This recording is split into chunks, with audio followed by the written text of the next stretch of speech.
Village পুলিশের দাদাগিরি, হুগলির খানাকুলের ঘটনা। অভিযুক্তকে দোকানের ভেতরে মারধর করার অভিযোগ এবং ইতিমধ্যেই এই ছবি সোশ্যাল মিডিয়ায় ভাইরাল হয়েছে, আপনারা দেখতে পাচ্ছেন।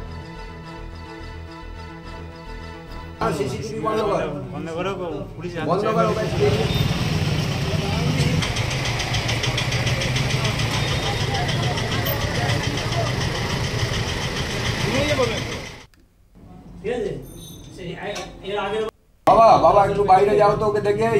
হ্যাঁ হ্যাঁ এই এতক্ষণ ধরমপুর বলছিলে, ওটা নদীপুর বলছে। এই সিসিটিভিটাকে বন্ধ কর, সিসিটিভিটাকে বন্ধ কর। না না বন্ধ করতে হবে না, সিসিটিভি বন্ধ কর।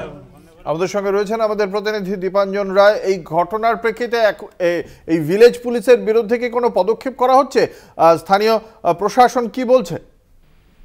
দেখো, এখন পর্যন্ত এই ভিলেজ পুলিশের বিরুদ্ধে কোনো ব্যবস্থা গ্রহণ করা হয়নি বলে আমরা জানতে পেরেছি।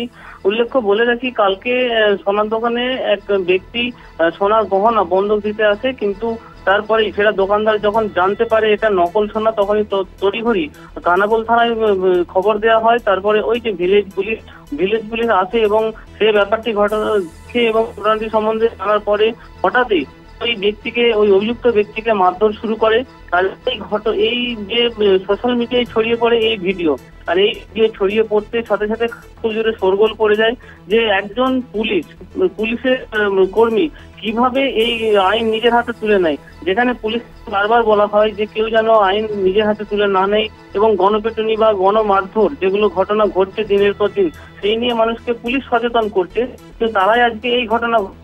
তো সুতরাং এই যে পুলিশের এই চরম অব্যবস্থা সেটাকে দায়ী করেছে এবং বলতে স্থানীয় মানুষরা যে পুলিশই যদি রক্ষক হয়ে ভোক্তের মতো আচরণ করে তাহলে সাধারণ মানুষ কোথায় যাবে। ঘটনা একেবারে নিন্দনীয় বলে দাবি করেছে স্থানীয়রা। ধন্যবাদ। আমাদের সঙ্গে ছিলেন আমাদের প্রতিনিধি দীপাঞ্জন রায়।